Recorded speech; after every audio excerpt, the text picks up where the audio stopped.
Whoever wishes to be first among you must be your slave. மத்தேயு 20:27. உங்களுள் முதன்மையாக இருக்க விரும்புகிறவர் உங்களுக்கு பணியாளராக இருக்கட்டும். இது கிறிஸ்து வழங்கும் வாழ்வு தரும் நற்செய்தி. கிறிஸ்துவே உமக்கு புகழ். அன்பார்ந்த சகோதர சகோதரி, அன்பார்ந்த பிள்ளைகளே, அன்பார்ந்த தொலைக்காட்சி நேய விசுவாசிகளே, இன்று புனித ஜேம்ஸ் யாகப்பர் என்று அழைக்கக்கூடிய திருத்தூதரின் திருவிழாவை கொண்டாடுகிறோம். ஒவ்வொரு திருத்தூதரின் விழாவும் ஒரு பெரிய விழா. நம்முடைய கோவிலில் பெரிய விழா என்றால் இந்த அலங்கார விளக்குகள் எரியும். அதை கண்டுபிடித்து இன்று திருவழிபாட்டில் ஒரு பெரிய திருவிழா என்று அறிந்து கொள்ளலாம். ஏனென்றால் திருச்சபை இந்த திருத்தூதர்களின் அடிப்படையில் அவர்களை தூண்களாக கொண்டு கட்டப்பட்டதுதான். ஆகவே எல்லா திருத்தூதர்களின் கல்லறையின் மேல் கட்டப்பட்ட தேவாலயங்கள் பசிலிக்கா என்று அழைக்கப்படுகின்றன. மேஜர் பசிலிக்கா அவைகளெல்லாம் பெரியவை, மற்றவைகளெல்லாம் மைனர் பசிலிக்கா என்று அழைக்கப்படும். ஆக இன்று இந்த ஜேம்ஸ் என்ற யாகப்பரை பற்றி திருவிழாவில் நாம் சிந்திக்க, அவர்களுக்கு இருந்த மன உறுதியை நாமும் பெற. சிகப்பு ஆடை எதை குறிக்கிறது? சிகப்பு திருப்பலி திருவுடை. அவர்கள் இரத்தம் சிந்தி வேத சாட்சியாக மரித்தார்கள். இதை பற்றி குறிப்பிடும் பொழுது saint John Chrysostom quotes, St. James did not live long. This is because from the very beginning he was already burning with a great vehemence. He scorned all human things and climbed to such ineffable ceilings that he died immediately. புனித James அதிக நாட்கள் வாழவில்லை. துவக்க முதல் ஆர்வத்தியினால் பற்றி எரியலானார். மனித சார்பு இயல்புகளை ஓரம் கட்டி கணிக்க முடியா உயரம் சென்றதால் உடனடியாக இறக்க நேர்ந்தது. அப்போஸ்தலர்கள் 12 பேரும் 12 வகையானவர்களாக இருந்தார்கள். ஒவ்வொருவரும் ஒரு வகை. நாம் நன்றாக அதை உணர முடியும். தோமாவை சந்தேக தோமையார் என்று சொல்லுகின்றோம். ஆனால் அப்படி அல்ல. அவர் ஒரு கர்ம வீரர். வாருங்கள் நாமும் போய் அவரோடு இறக்கலாம் என்று சொன்னவர் தான்.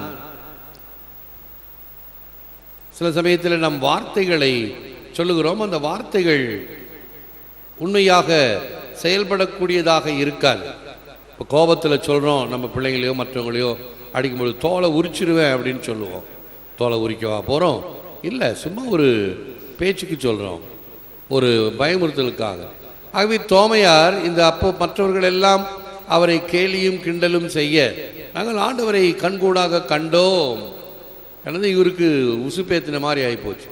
ஏன்னா உயிர்த்தாண்டவரை கண்டாங்களா இல்லையா, நம்மளை கிண்டல் செய்கிறாங்களா தெரியலையே என்று அவர் பிறகுதான் அவர் அவருடைய விழாவில் காயங்களில் கையை விட்டால் தான் நம்புவேன் என்று சொன்ன மனிதர் ஆண்டவருடைய பிரசன்னத்தை கண்டதும் என் ஆண்டவரே என் தேவனே என்று அவர் காலடியில் வீழ்ந்த அந்த விசுவாச பிரகடனம் அவரை உந்தி தள்ளி நம்முடைய இந்திய நாட்டில் சென்னையில் சென்ட் தாமஸ் மவுண்ட் என்று அழைக்கக்கூடிய மலையிலே அவர் வேத சாட்சியாக மரித்த வரைக்கும் வில்லிலிருந்து புறப்பட்ட அம்பை போல வந்து இயேசுவுக்காக சான்று பகர்ந்தார். இப்படித்தான் யூதாசினுடைய ஒரு முகம் அவரை காட்டி கொடுத்தவர் என்று சொல்லப்படுகிறது, உண்மை. ஆனால் அடுத்த முகம் இயேசுவின்பால் ஈர்க்கப்பட்டவர், என் தலைவர் எல்லாவற்றுக்கும் பதில் கூறுவார், எத்தகைய சங்கடங்களிலிருந்தும் விடுவித்துக் கொள்வார். சீசருக்கு வழி கொடுப்பது சரியா? செசாருக்குரியதை செசாருக்கும், கடவுளுக்குரியதை கடவுளும் கொடு. விபச்சாரத்தில் பிடிக்கப்பட்ட பெண் கல்லெறிந்து கொள்ளப்பட வேண்டும். நீ என்ன சொல்லுகிறீர்? யார் பாவம் இல்லாமல் இருக்கிறாளோ முதல் கல் எறியட்டும். சட்டங்களில் மிக சிறந்தது பெரியது எது? உன் அயலானை அன்பு செய்வது என்று எப்படியெல்லாம் பேச்சில் அவரை சிக்க வைக்க வேண்டும் என்று கருதினார்கள். அவைகளுக்கெல்லாம் சிறந்த பதிலை கொடுத்ததை பார்த்தவர்.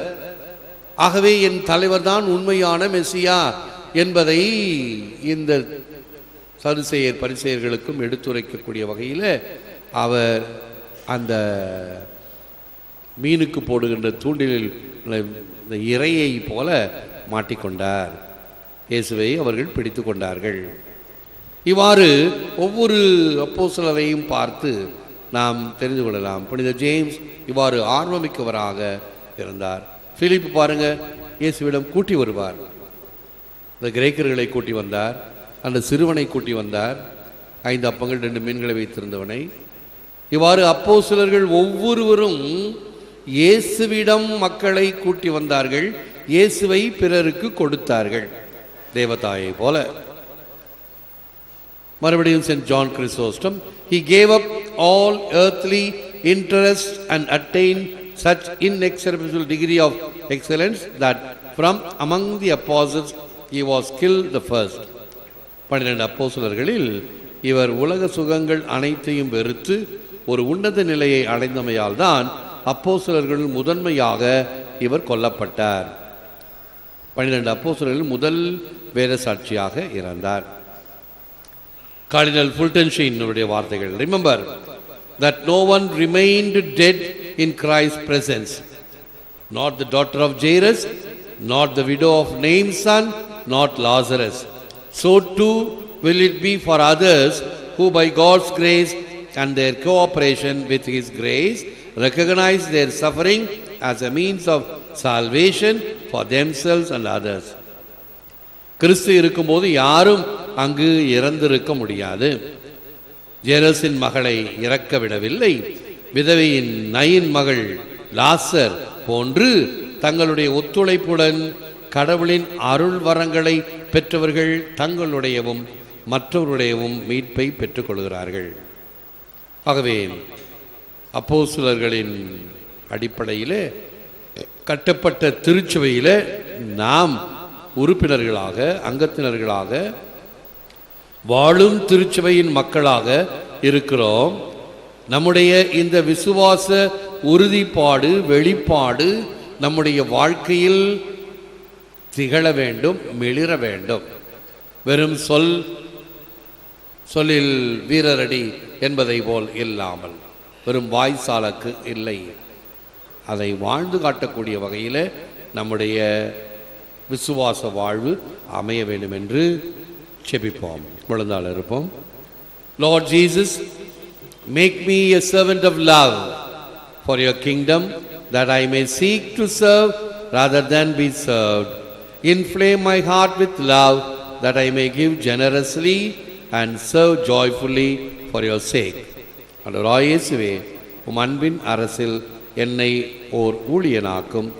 ஊழியம் பெறுவதை விட ஊழியம் புரியவே ஆசிப்பேனாக. என் இதயத்தை உம் அன்பு தீயால் நிரப்பியருளும்.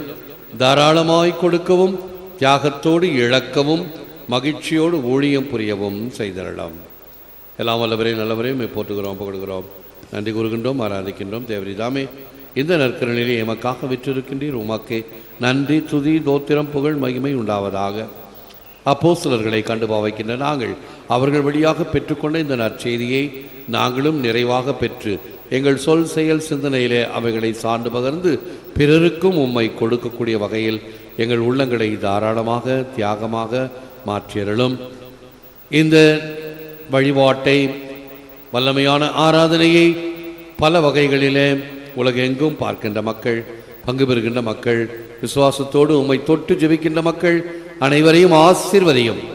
அனைவரையும் நீர் தொட்டு அவர்களுக்கு குணத்தை தாரும். இந்த நிகழ்ச்சிகளை சிறிய பெட்டியோ அல்லது கணனியோ அல்லது சிறிய அலைபேசியோ இவைகளின் வழியாக ஒளிர்கின்ற திரை அங்கு அவர்களுக்கு உம்முடைய அருள் ஒளியை தருகின்ற வழி சாதனமாக அமையட்டும். இந்த நாளில் நாங்கள் எங்கள் பங்கில் உள்ள கிளை பங்காம் கொருக்கமேடு என்ற இடத்துல அன்னமாடுக்கு நாங்கள் நவநாள் எடுத்து ஒரு மிஷனாக பெரிஞ்சர் மிஷன் என்கின்ற வகையில் அருட்தந்தை ஜெயக்குமார் தலைமையில் காலை மாலை திருப்பலிகளும் மக்களை சந்தித்தலும் இந்த ஆன்மீக வழிபாட்டை இன்னும் ஊக்குவித்தலும் நடைபெறுகிறது. இதை ஆசீர்வதியும் மக்களை இந்த ஆன்மீக தணலிலே கொண்டு வாரும். அசமந்தத்தனமோ சோம்பேறித்தனமோ வாழாயிருத்தலோ இவைகளிலிருந்து மீண்டு உமக்காக வாழுகின்ற வாழ்வே வாழ்வு. ஆகவே இந்த உலக வாழ்விலே உமக்கு முதலிடமும் முக்கியத்துவம் கொடுக்கக்கூடிய வகையில் அவர்களை நீர் ஆசீர்வதியும். அவருடைய பணியை ஆசீர்வதியும், இந்த மக்களை ஆசீர்வதியும். யாரெல்லாம் இந்த வழிபாடுகளில் பங்கேற்கின்றார்களோ அநேகர் பாண்டிச்சேரி நகரத்திலிருந்தும் அருகில் உள்ள இடங்களிலிருந்தும் வந்து மாலையில் பங்கேற்கிறார்கள். காலையிலும் திருப்பலி உண்டு. ஆக இவைகளிலே பங்கேற்கின்ற மக்களை ஆசீர்வதிக்க வேண்டுமாய் ஜெபிக்கின்றோம்.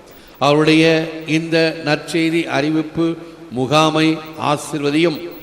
பல வகையான முகாம்கள் நடத்தப்படுகின்றன. உலக தேவைகளுக்காக, இந்த ஆன்மீக தேவைக்காக நடத்தப்படுகின்ற இந்த முகாமை இவர்கள் வழியாக ஆசீர்வதித்து எல்லா விதமான நிறைவை மக்கள் பெற வேண்டும் என்று ஆசிக்கின்றோம். ஏற்று வரமருளும் இறைவா, காக்கும் கரங்களினால் ஆமென்.